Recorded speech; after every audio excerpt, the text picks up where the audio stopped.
दोस्तों स्वागत है आप सभी का आपके अपने यूट्यूब चैनल बी ए सेंटर में। यहाँ पर हम लोग हिस्ट्री का एक मोस्ट इंपोर्टेंट क्वेश्चन समझेंगे कि 1894-95 का चीन जापान युद्ध के कारण और परिणामों का वर्णन करें। 1894-95 में जो चीन और जापान के बीच में युद्ध हुआ था उसके क्या क्या कारण रहे थे और क्या परिणाम देखने को मिला उसके बारे में आपको बताना है, ठीक है। तो चलिए समझते हैं इस क्वेश्चन के आंसर को बिना देर किए। चैनल पर नहीं तो आप लोग चैनल को सब्सक्राइब कर लीजिएगा। थोड़ा सा हम लोग इसको बैकग्राउंड के तौर पर समझ लेते हैं। आपको जापान के बारे में पहले से बता चुके हैं। 1868 ईस्वी में मेजी पुनर्स्थापन होता है, हम ये चीज़ आपको बता चुके हैं। लेकिन 1868 के बाद का ये युद्ध है, आप यहाँ पर देख सकते हैं 1894-95 की यहाँ पर हम लोग बात कर रहे हैं। तो जापान में मेजी पुनर्स्थापन हो चुका था और जापान जो है धीरे धीरे विकसित हो रहा था, आधुनिक बनता जा रहा था। उसी टाइम में जो चाइना का उत्तर पूर्वी क्षेत्र है वहाँ पर ये जो मंचू देख रहे हैं या फिर जो चींग है, तो अंतिम शाही राजवंश यहाँ पर चल रहा था चींग का, ठीक है, या फिर मंचू, ठीक है। तो उत्तर पूर्वी राज्य में जो चाइना है वहाँ पर मंचू शासन चल रहा था। तो इन्हीं के बीच में क्या होता है, जो मंचूरिया के लोग थे, मंचू मतलब मंचूरिया, ठीक है, तो मंचूरिया में रहने वाले ये लोग थे। तो जापान का युद्ध और मंचूरिया का जो ये शासन चल रहा था, इसी के बीच में चीन और जापान का युद्ध होता है 1894-95 में। इसको हम लोग डिटेल में समझेंगे। चैनल पर दोस्तों नहीं तो आप लोग चैनल को सब्सक्राइब जरूर कर लीजिएगा। छोटा सा भूमिका लिखा है उसको थोड़ा सा समझ लेते हैं।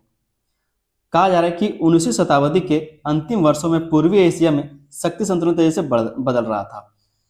19वीं शताब्दी में क्या है, तो पूर्वी एशिया में शक्ति संतुलन तेजी से बदला, मतलब सभी लोग चाह रहे थे कि अपना जो साम्राज्य उसका विस्तार करें, अपना जो हमारा क्षेत्र है उसका विस्तार करें, ठीक है, अलग अलग देशों में अपना साम्राज्य को फैला लें। इस तरह से वहां पर चल रहा था। एक और जापान मेजी पुनर्स्थापन के बाद आधुनिक और शक्तिशाली राष्ट्र बन चुका था। मेजी पुनर्स्थापन क्या हुआ था 1868 ईस्वी में, ठीक है। और उस टाइम के बाद से जो जापान है वो आधुनिक और शक्तिशाली राष्ट्र बनता जा रहा था। जबकि दूसरी ओर चीन या फिर मंचू शासन आंतरिक कमजोरी और विदेशी हस्तक्षेप से जूझ रहा था। मतलब ये जो चीन शासन या फिर जो मंचू शासन है, ये 1644 से लेकर 1912 तक शासन करता है। आप यहाँ पर देख पा रहे हैं कि 1894-95 का समय चल रहा है और 1912 ज्यादा लंबा टाइम नहीं होता है। 94-95 के बाद 1912 कितना, लगभग 15-16 साल 17 साल का टाइम है। तो ये जो मंचू शासन था वो धीरे धीरे बहुत ही कमजोर हो गया था, जो चाइना के शाही लोग थे। आगे इसमें कहा जा रहा है कि इस समय कोरिया का प्रश्न चीन और जापान के बीच संघर्ष का मुख्य कारण बन गया। जो जापान है वो भी चाहता था कि कोरिया पर हमारा कब्जा हो, कोरिया हमारे लिए काम करे, ठीक है, एक स्वतंत्र राज्य बने ताकि हम वहां पर अधिकार कर सके, वहां पर अपना व्यापार को फैला सके। और चाइना जो है वो भी यही चाह रहा था कि जो कोरिया है वो हमारे अधीन रहे। तो इसी के बारे में कहा जा रहा है कि इस समय कोरिया का प्रश्न चीन और जापान के बीच संघर्ष का मुख्य कारण बन गया। दोनों देश कोरिया पर अपना प्रभाव स्थापित करना चाहते थे। अंततः 1894 ईस्वी में चीन और जापान के बीच युद्ध शुरू हुआ, जिसे प्रथम चीन जापान युद्ध कहा जाता है और इसी को प्रथम चीन जापान युद्ध कहा जाता है। आगे इसमें कहा जा रहा है कि यह युद्ध 1895 ईस्वी तक चला और इसमें जापान की निर्णायक विजय हुई। इसमें क्या होता है, जापान का जीत हो जाता है। आगे इस चीज के बारे में और डिटेल में आपको बताएंगे, ठीक है। आगे इसमें कहा जा रहा है कि इस युद्ध ने पूर्वी एशिया की राजनीति को पूरी तरह बदल दिया। कहा जा रहा है कि इस युद्ध ने जो जापान और चीन के बीच में लड़ा गया, इसने पूर्वी एशिया की राजनीति को पूरी तरीके से बदल दिया। जापान एक बड़ी शक्ति के रूप में उभरकर सामने आया, जबकि चीन की कमजोरी विश्व के सामने स्पष्ट हो गई। पहले क्या तो चाइना जापान से ज्यादा मजबूत स्थिति में था, लेकिन क्योंकि वहां पर जो मंचूरिया वाला क्षेत्र है वहां पर मंचू शासन चल रहा था और वो धीरे धीरे क्या तो कमजोर हो रहे थे। लेकिन लोगों को, दुनिया को ऐसा लग रहा था कि चाइना तो मजबूत देश है, जापान से मजबूत है। तो जब युद्ध हुआ और जब जापान ने चाइना पर विजय स्थापित कर लिया, तब लोगों को पता चला कि जो चाइना उसका कमजोरी सामने आया और जो जापान उसका मजबूती यहाँ पर नजर आया। इसलिए यह युद्ध आधुनिक एशियाई इतिहास के एक अत्यंत महत्वपूर्ण घटना माना जाता है।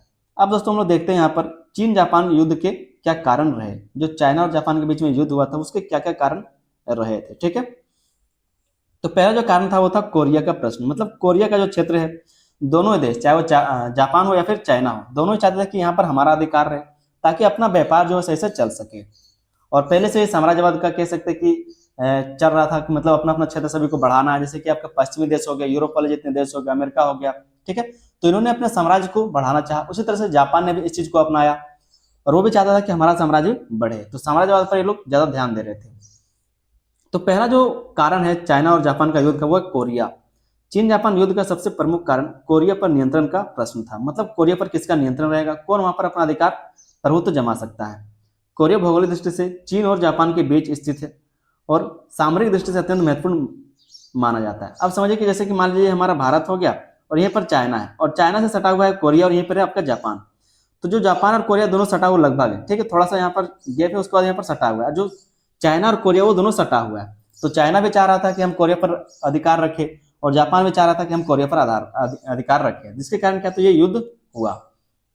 लंबे समय तक कोरिया चीन का अधीनस्थ राज्य माना जाता था और चीन वहां अपना प्रभाव बनाए रखना चाहता था। जैसे कहा जा रहा है कि लंबे समय से मतलब बहुत सारे समय से क्या है, तो जो चाइना है उसका अधिकार कोरिया पर था, ठीक है। वही बात कहा जा रहा है कि लंबे समय तक कोरिया चीन का अधीनस्थ राज्य रहा, मतलब इसी के अधीन रहा है कोरिया, ठीक है। और वो चाहता था कि यहाँ पर इसी तरह का प्रभाव हमेशा बना रहे। दूसरी ओर जापान यह मानता था कि यदि किसी विदेशी शक्ति ने कोरिया पर नियंत्रण कर लिया तो जापान की सुरक्षा को खतरा हो सकता है, क्योंकि आपको हम पहले बताएं कि जो जापान और कोरिया वो दोनों लगभग सटा हुआ है। चाइना से तो सटा हुआ है लेकिन वो जापान से भी सटा हुआ है। अगर आपके घर के पास से अगर कोई दुश्मन आपका घर बना ले तो आपको डर लग रहता है कहीं हम पर हमला ना कर दे, तो यही डर जापान को भी था। मेजी पुनर्स्थापन के बाद जापान ने अपनी शक्ति बढ़ाई और कोरिया में अपना प्रभाव स्थापित करने का प्रयास शुरू किया। इस प्रकार दोनों देशों के हितों में आपस में क्या तो टकराए। इस तरह से जब दोनों देशों का अपना हित है, अपने लिए जो बेहतरी है, उसके कारण दोनों का हित आपस में टकराने लगा और युद्ध हुआ, ठीक है। दूसरा जो कारण हम देखेंगे युद्ध का वो है जापान की साम्राज्यवादी नीति। जापान ने भी क्या है तो साम्राज्यवादी नीति अपनाना शुरू किया। जैसे कि अन्य पश्चिमी देश थे, ब्रिटेन हो गया, फ्रांस हो गया, इटली हो गया, जर्मनी हो गया, अमेरिका हो गया, ठीक है। तो इसी तरह से जो जापान है वो भी अपना साम्राज्यवादी नीति अपनाना शुरू किया, मतलब अपने क्षेत्र को बढ़ाना शुरू किया। मेजी पुनर्स्थापन के बाद जापान तेजी से औद्योगिक और सैन्य दृष्टि से मजबूत बन गया। यहाँ पर कहा जा रहा है कि जब मेजी पुनर्स्थापन हुआ था 1868 में, उसके बाद जापान में औद्योगिक क्रांति हुआ, मतलब औद्योगिक क्षेत्रों में विस्तार हुआ। सैन्य को उन्होंने क्या क्या बेहतर बनाया। अगर आपके पास उद्योग बढ़ेंगे, आपके पास उत्पादन बढ़ेगा तो आपको बाजार का जरूरत पड़ेगा ही, आप सामान कहीं ना कहीं तो बेचेंगे, तो जिसके कारण क्या साम्राज्यवादी विस्तार होना निश्चित था। तो वही कहा जा रहा है कि मेजी पुनर्स्थापन के बाद जापान तेजी से औद्योगिक और सैन्य दृष्टि से मजबूत बन गया। आधुनिक उद्योगों के विकास के कारण उसे नए बाजारों और कच्चे माल की आवश्यकता महसूस होने लगी। जो जापान है क्योंकि वहां पर औद्योगिक विकास हुआ, जिसके कारण वहां पर नए बाजारों का जरूरत पड़ा, कच्चे माल की आवश्यकता पड़ी, ठीक है। इसके कारण जापान ने पश्चिमी देशों की तरह साम्राज्यवादी नीति अपनानी शुरू कर दी। जैसे जो पश्चिमी देश है, जैसे यूरोप के जितने सारे देश हैं, उन्होंने साम्राज्यवादी नीति को अपनाया था, अमेरिका ने साम्राज्यवादी नीति को अपनाया। उसी तरह से जब जापान को ऐसा महसूस हुआ तो उसने भी क्या क्या साम्राज्यवादी नीति को अपनाना शुरू कर दिया। वह पूर्वी एशिया में अपना प्रभाव बढ़ाना चाहता था। कोरिया और मंचूरिया जापान की इस नीति के प्रमुख लक्ष्य बन गए। जो कोरिया और मंचूरिया है, मंचूरिया क्या है, मंचूरिया आपका चाइना का ही क्या है तो एक राज्य है, ठीक है। मंचूरिया क्या है तो चाइना का एक राज्य है। आज की बात हम लोग नहीं कर रहे हैं, उस टाइम का हम लोग बात करें तो चाइना में जो चाइना बहुत बड़ा क्षेत्र है तो उसका एक राज्य मंचूरिया हुआ करता था। तो मंचूरिया जापान कह सकते हैं जो कोरिया उसका जापान पर क्या नजर था।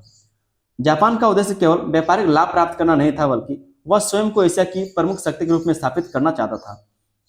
जापान सिर्फ मंचूरिया और कोरिया पर कब्जा नहीं करना चाहता था, सिर्फ प्रभुत्व नहीं जमाना चाहता था, बल्कि वो एशिया में पूरे सबसे बढ़ करके दिखाना चाहता था कि सबसे बड़े जो देश है एशिया का वो हम है, सबसे शक्तिशाली या फिर ताकतवर जो देश है वो जापान है, ठीक है। तीसरा जो हम लोग कारण देखेंगे जापान और चीन युद्ध का, वो है चीन की कमजोरी। चीन क्या है तो धीरे धीरे कमजोर होता गया था। 19वीं शताब्दी तक चीन का चिंग शासन कमजोर हो चुका था। अफीम युद्धों और असमान संधियों के कारण चीन की प्रतिष्ठा गिर चुकी थी। जब अफीम युद्ध हुआ था, पहला अफीम युद्ध, दूसरा अफीम युद्ध, ठीक है। और असमान संधि के कारण, असमान संधि का मतलब समझते हैं, जो जापान के साथ असमान संधि हुआ था उसी तरह से चाइना के साथ भी, क्योंकि चाइना का भी अलग अलग क्षेत्र, अलग अलग देशों का वो गुलाम था। तो संधियों के कारण चीन की जो प्रतिष्ठा वो बहुत ही गिर चुका था।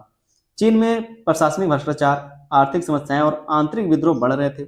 सेना भी आधुनिक नहीं थी। जापान को यह महसूस हुआ कि चीन अब पहले से शक्तिशाली नहीं रहा और उसे हराना संभव है। जब जापान को ऐसा लगा, अगर आपको पता चल जाए कि आपका जो दुश्मन है वो शक्तिशाली नहीं, बहुत ही कमजोर है, तो आप और उस पर क्या है तो हावी हो जाते हैं कि मारो इसको। गरीब आदमी को नहीं मारता, गरीब आदमी जहां भी जाता है उसको हर जगह क्या है तो लात मिलता है, गुस्सा मिलता है, मार पड़ता है। तो उसी तरह से जब देख रहा है जापान कि हम लोग शक्तिशाली और जो चाइना है वो धीरे धीरे कमजोर होता गया है, अब वो लड़ने के लायक नहीं बचा, तो उसको क्या है सबको मिल करके कूट दिया। चीन की इस कमजोरी ने जापान को युद्ध के लिए प्रोत्साहित किया, और यह जो कमजोरी है इसने क्या किया तो जापान को युद्ध के लिए प्रोत्साहित कर दिया। चौथा जहां पर हम लोग कारण देखेंगे वो है कोरिया में विद्रोह। कोरिया में विद्रोह 1894 ईस्वी में कोरिया में टोंगहाक विद्रोह हुआ। क्या हुआ था, टोंगहाक विद्रोह यहाँ पर किया गया था। कोरिया के शासक ने इस विद्रोह को दबाने के लिए चीन से सहायता मांगी। चीन ने अपनी सेना कोरिया भेज दी। अब यहाँ पर जब विद्रोह हुआ, अपने गृह युद्ध अपना अपना में विद्रोह हो गया, जिसके कारण कोरिया का जो राजा था, ठीक है, वो उसको दबाने के लिए चाइना से सहायता मांगता है। और चाइना क्या करता है, कोरिया में अपने जो सैनिक उसको भेज देता है। लेकिन जापान क्या करता है, समझिए, जापान ने इसे अपने हितों के विरुद्ध माना और उसने भी अपनी सेना कोरिया भेज दी। लेकिन जापान को लगा कि वो अपना सेना यहाँ पर भेज रहा है, तो अगर वो यहाँ पर मामला को ठंडा कर देता है, ठीक कर लेता है, तो वहां पर उसका प्रभुत्व बन जाएगा। इसलिए जापान ने क्या किया, खुद का भी सेना वहां पर भेज दिया। इस प्रकार कोरिया में दोनों देशों की सेनाएं आमने सामने आ गई। स्थिति धीरे धीरे तनावपूर्ण होती गई, अंततः युद्ध शुरू हो गया। इस तरह से युद्ध यहाँ पर शुरू हो गया था। पांचों यहाँ पर हम लोग कारण देखेंगे वो है जापान की आधुनिक सैन्य शक्ति। जापान को हम पहले से आपको बताए थे कि जब 12वीं शताब्दी चल रहा था वहां पर जापान में, तो उस टाइम में गृह युद्ध छिड़ा हुआ था। और गृह युद्ध का फायदा किसने उठाया? जो वहां के बड़े बड़े लोग थे, जो वहां के बड़े बड़े नेता थे, ठीक है। वहां पर वास्तविक शक्ति नेताओं के पास होता था, मतलब जो राजा है उसके पास नहीं होता था, जो वहां के सेनापति उसके पास हुआ करता था। तो वही जो सेनापति है उसने यहाँ पर क्या है तो फायदा उठाया और सब कुछ जो सत्ता है देश का वो अपने कंट्रोल में ले लिया और वहां पर सैन्य शक्ति बहुत ही ज्यादा बढ़ गया। उसके बाद जब यहाँ पर आप मेजी पुनर्स्थापन को देखते हैं, मेजी पुनर्स्थापना होता है, उसके बाद यहाँ पर सेना, देश, आधुनिकता, उद्योग सब कुछ बढ़ जाता है, ठीक है। देश बहुत ही जल्दी विकास कर जाता है। यहाँ पर क्या है तो सेना भी आधुनिक हो जाता है, जिसके कारण जापान की जो आधुनिक सैन्य शक्ति है वो भी एक कारण बनता है चीन जापान युद्ध का। मेजी शासन के बाद जापान ने आधुनिक सेना और नौसेना का निर्माण किया था। जापान को अपनी सैन्य शक्ति पर पूरा विश्वास था। अब जापान का क्योंकि एक सेना जो है वो आधुनिक है, आधुनिक हथियारों से लैस है, उनके पास जहाजें हैं, ठीक है, पानी वाला जहाज है, मारने के लिए बम बारूद बना लिया, ठीक है, गोला बना लिया, तो अब उसको भरोसा हो गया कि हमारा जो सेना वो जीत सकता है। दूसरी ओर चीन की सेना पुरानी और कमजोर थी। जापान को विश्वास था कि वह युद्ध में आसानी से विजय प्राप्त कर सकता है। यही आत्मविश्वास भी युद्ध का एक कारण बना। हम आपको पहले बताया कि अगर आपको विश्वास हो जाए कि आपका जो दुश्मन है वो कमजोर है, तो आप तुरंत उस पर क्या है हमला कर देंगे। आगे हम देख लेते हैं कि इसमें घटनाएं क्या हुई थी, चीन जापान युद्ध की प्रमुख घटनाएं क्या क्या हुई थी, कैसे यहाँ पर युद्ध हुआ था। तो 1894 ईस्वी में युद्ध आधिकारिक रूप से शुरू हुआ। 1894 में क्या है तो युद्ध आधिकारिक रूप से मतलब ऑफिशियली शुरू हुआ। जापानी सेना और नौसेना आधुनिक हथियारों तथा बेहतर प्रशिक्षण से लैस थी, क्योंकि जापानी सेना जो आप देख पा रहे हैं मेजी पुनर्स्थापन के बाद आधुनिक हो चुका था, ठीक है। वहां पर बहुत ही कह सकते हैं कि जो सेना है या फिर जो हथियार है वो बहुत ही आधुनिक हो चुके थे। जापान ने कोरिया में चीनी सेनाओं को पराजित किया और फिर चीन के कई महत्वपूर्ण क्षेत्रों पर कब्जा कर लिया। जब इन्होंने चाइना को हराया, जब जापान ने चाइना को हराया तो सिर्फ हराया नहीं बल्कि वहां के आसपास वाले बहुत सारे क्षेत्रों में कब्जा भी कर लिया। समुद्री युद्धों में भी जापान को सफलता मिली। चीन की सेना जापानी सेना का प्रभावी ढंग से सामना नहीं कर सकी, क्योंकि चाइना का जो सेना था या फिर जो उसका अधिक हथियार था वो बहुत ही पुराना था। अंततः चीन को पराजय स्वीकार करनी पड़ी और आखिर में क्या है तो चाइना ने हार मान लिया। आगे हम देख लेते हैं शिमोनोसेकी संधि। जो आपका शिमोनोसेकी संधि 1895 में किया गया वो क्या है उसको देखते हैं। युद्ध की समाप्ति के बाद 1895 ईस्वी में चीन और जापान के बीच शिमोनोसेकी संधि हुई। यह संधि जापान की विजय और चीन की हार का प्रतीक था। इसमें कुछ कुछ क्या है तो शर्त भी रखा गया, ठीक है। इस संधि के अनुसार क्या क्या हो सकता है इसके बारे में यहाँ पर बात किया गया जब चाइना ने हार को कबूल कर लिया था। इस संधि के अनुसार चीन ने कोरिया की स्वतंत्रता को स्वीकार कर लिया। कोरिया की स्वतंत्रता मतलब आप कह सकते हैं जो पहले कोरिया चाइना का अधीनस्थ था, मतलब चाइना के अधीन करके वो काम करता था, अब जो कोरिया वो स्वतंत्र था। अब ना ही जापान का है ना ही कह सकते हैं कि चाइना का है। लेकिन अब क्योंकि जापान ने उसको जीत लिया है तो काम किसका सुनेगा, बात किसका मानेगा, तो वो जापान का मानेगा। तो मान के चलिए कि जापान जो है अब कोरिया को अपना कर लिया है। तो चीन ने कोरिया की स्वतंत्रता को स्वीकार कर लिया। चीन ने ताइवान और पेस्काडोर द्वीप जापान को सौंप दिए। पहले जो आप ताइवान देख रहे हैं, ये जो द्वीप है ये पहले से चाइना के पास ही था, ठीक है। चाहे उन्होंने कब्जा कर लिया हो या फिर पहले के जो राजा थे वो यहाँ पर थे और उनका दोस्ती होगा, लेकिन चाइना का ही ताइवान था। आज जो आप देखते हैं कि ताइवान पर ही हक जमाता है वो इसी कारण से जमाता है क्योंकि चाइना का पहले से ही ताइवान पर अधिकार रहा था। तो दूसरा जो संधि किया गया वो था चीन में ताइवान और पेस्काडोर द्वीप जापान को सौंप दिए गए। बाद में जब द्वितीय विश्व युद्ध में जापान को हराया जाएगा तो ये जो ताइवान है फिर से चाइना को मिल जाएगा। चीन को भारी युद्ध क्षतिपूर्ति राशि जापान को देनी पड़ी। चीन के कुछ बंदरगाह जापानी व्यापार के लिए खोल दिए गए। ये तो हुआ ही, उसके बाद जितना भी खर्च हुआ था युद्ध में जापान को वो भी मिला। मतलब चाइना को हर्जाना देना पड़ा जापान वालों को कि हमने इतना आपका हर्जाई किया तो आप इतना हर्जाना लीजिए। और चीन के कुछ बंदरगाह भी जापानी के लिए खोल दिया गया ताकि वहां पर क्या व्यापार कर सके। यह संधि चीन के लिए अत्यंत अपमानजनक थी और जब आप कोई हारता है और उसके साथ ऐसा असमान संधि किया जाए तो वो अपमानजनक होता है। आगे दोस्तों हम लोग देख लेते हैं चीन जापान युद्ध के क्या परिणाम रहे। तो पहला जो परिणाम देखने को मिलता है वो है जापान का विश्व शक्ति के रूप में उदय। अब क्योंकि चाइना को इसने हरा दिया है तो विश्व शक्ति के रूप में इसको लोगों ने देखना शुरू किया, सारे देशों ने इसको विश्व शक्ति के रूप में देखना शुरू किया। इस युद्ध में विजय के बाद जापान विश्व के एक प्रमुख शक्ति के रूप में उभर कर सामने आया। पहली बार किसी एशियाई देश ने एक बड़े एशियाई साम्राज्य को आधुनिक युद्ध में पराजित किया है। मतलब पहली बार क्या है तो एक इतने बड़े देश को जो चाइना था उसको एक छोटे से देश जापान ने हराया था। जापान की सैन्य शक्ति और आधुनिकता से पश्चिमी देश भी प्रभावित हुए। इससे जापान की अंतर्राष्ट्रीय प्रतिष्ठा बहुत बढ़ गई। तो ये पहला आपको परिणाम देखने को मिलता है, जापान का विश्व शक्ति के रूप में उभरना या फिर उदय होना। दूसरा जो परिणाम देखने को मिलता है वो है चीन की कमजोरी का उजागर होना। चीन कितना कमजोर था, उसकी सेना कितनी कमजोर थी, उसका हथियार कितना कमजोर था, कितना पुराना था, इससे उसकी कमजोरी का पता चलता है। युद्ध में चीन की हार ने उसकी सैन्य और प्रशासनिक कमजोरी को पूरी दुनिया के सामने उजागर कर दिया। चीन की जनता का चिंग शासन या फिर जो मंचू शासन था, विश्वास उठने लगा धीरे धीरे। इसके बाद चीन में सुधार आंदोलन और राष्ट्रवादी विचारों का विकास तेजी से हुआ। इसी के बाद क्या, तो वहां पर सुधार आंदोलन किए गए, राष्ट्रवादी विचारों का विकास होने लगा और धीरे धीरे जो चिंग शासन था या फिर जो मंचू शासन था वो धीरे धीरे खत्म हो जाता है। तीसरा जो यहाँ पर हम लोग परिणाम देखते हैं वो है आपका कोरिया पर जापान का प्रभाव। आपको ऊपर बताया कि कोरिया पर अब जापान का प्रभाव हो गया था। युद्ध के बाद कोरिया पर चीन का प्रभाव समाप्त हो गया और जापान का प्रभाव बढ़ गया। ऐसा नहीं है कि जापान ने कब्जा कर लिया हो, लेकिन बात जो है वही मानेगा जो जापान बोलेगा, क्योंकि जापान ने उसको जीत लिया है। आगे चलकर जापान ने कोरिया पर पूर्ण नियंत्रण स्थापित कर लिया और 1910 ईस्वी में उसे अपने साम्राज्य में मिला लिया। अब क्या किया, जापान ने कोरिया को पूर्णतः अपने नियंत्रण में रख लिया, मतलब कह सकते हैं उसको पूरी तरीके से कंट्रोल कर लिया। जैसे कि हमारे पास जो ब्रिटेन के लोग थे, जो इंग्लिश लोग थे, वो हमारे यहाँ पर व्यापार करने के लिए आए थे, तो उसी तरह से जो जापान था उसने उसको स्वतंत्र कराया। जैसे हम लोग बांग्लादेश को स्वतंत्र कराए, उसी तरह से उसने कोरिया को स्वतंत्र कराया और धीरे धीरे यहाँ पर अपना व्यापार स्थापित किया और धीरे धीरे इसको पूरी तरह से अपने नियंत्रण में ले लिया और 1910 ईस्वी में इसको पूरी तरह से अपना साम्राज्य में मिला लिया जापान ने। ठीक है, आगे हम देखते हैं जो चौथा पॉइंट है वो है जापानी साम्राज्य को बढ़ावा। जो जापानी साम्राज्यवाद है उसको बढ़ावा मिला। इस विजय ने जापान के आत्मविश्वास को बढ़ा दिया। उनसे साम्राज्यवादी नीति को और अधिक आक्रामक रूप से अपनाना शुरू किया। उसने क्या किया, साम्राज्यवादी नीति मतलब अब अलग अलग क्षेत्रों को उसने कब्जा करना और शुरू कर दिया आक्रामक तरीके से। जापान ने मंचूरिया और चीन के अन्य क्षेत्रों पर अपना प्रभाव बढ़ाने का प्रयास किया। यही नीति आगे चलकर रूस जापान युद्ध तथा द्वितीय विश्व युद्ध जैसी घटनाओं का कारण बना। आगे आप देखेंगे कि कुछ ही समय बाद, यहाँ पर तो आप 1894-95 को पढ़ रहे हैं, कुछ ही समय के बाद लगभग कह सकते हैं 1904-05, मतलब 5 साल इधर और 5 साल इधर, 10 साल के अंतराल में आप देखेंगे कि रूस के साथ भी इसका युद्ध होता है। ठीक है, 4 से 5, 1904-05 में रूस के साथ जापान का युद्ध होता है। वही बात कहा जा रहा है कि यही नीति आगे चल करके रूस जापान युद्ध तथा द्वितीय विश्व युद्ध जैसी घटनाओं का कारण बनता है। पांचवें यहाँ पर हम लोग परिणाम देखेंगे वो है चीन में सुधार आंदोलन की शुरुआत। क्योंकि चीन का जो मंचू शासन था वो गिर चुका था, उसका लोगों पर भरोसा उठ चुका था, जिसके कारण चीन में अब सुधार आंदोलन शुरू हुए। चीन की हार के बाद वहां की बुद्धिजीवियों और नेताओं को महसूस हुआ कि देश को आधुनिक बनाना आवश्यक है, क्योंकि पुरानी सेना किसी काम का नहीं, पुराना हथियार किसी काम का नहीं है। इसी कारण 100 दिनों का सुधार आंदोलन तथा बाद में राष्ट्रवादी आंदोलन शुरू हुए। अंततः 1911 ईस्वी में चीनी क्रांति का मार्ग भी इसी युद्ध ने प्रशस्त किया। चीनी क्रांति के बारे में आपको बता चुके हैं। छठा हम लोग यहाँ पर परिणाम देखते हैं, एशिया में शक्ति संतुलन का परिवर्तन हुआ। इस युद्ध के बाद पूर्वी एशिया में शक्ति संतुलन बदल गया। पहले चीन को एशिया की प्रमुख शक्ति माना जाता था, लेकिन अब जापान उस स्थान पर पहुंच गया था, क्योंकि चाइना जो धीरे धीरे कमजोर होता गया था। यहाँ पर जब जापान जो आगे बढ़ रहा था, वहां पर चाइना धीरे धीरे कमजोर होता जा रहा था। पहले जो चाइना उसको महान शक्ति माना जाता था, बहुत शक्तिशाली माना जाता था एशिया वाले क्षेत्र में। जापान का प्रभाव बढ़ने लगा और जबकि चीन कमजोर होता गया, तो इस हमें परिणाम देखने को मिलते हैं। सातवां जो पॉइंट है वो है पश्चिमी देशों की चिंता।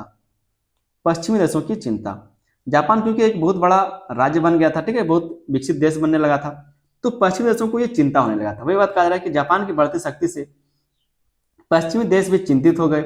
उन्हें लगा कि जापान भविष्य में एशिया में उनके हितों के लिए चुनौती बन सकता है, क्योंकि आखिर जो पश्चिमी देश था, जो अमेरिका था, वो जापान में पहले व्यापार करने के लिए गया था। जापान तो पहले से कटा हुआ था, किसी से वो व्यापार नहीं करता था, मतलब जब तक वो ना चाहे किसी से व्यापार नहीं करता था, ना ही किसी भी देश को अपने अंदर आने देता था। तो जापान को एक शक्तिशाली देश वो बन चुका था और जो पश्चिमी देश थे उनको यही डर था कि आने वाले टाइम में अगर हम एशिया में कहीं पर व्यापार करते हैं तो उसके लिए क्या है, तो जापान से परमिशन लेना पड़ेगा, क्योंकि वो एक शक्तिशाली देश बन जाएगा।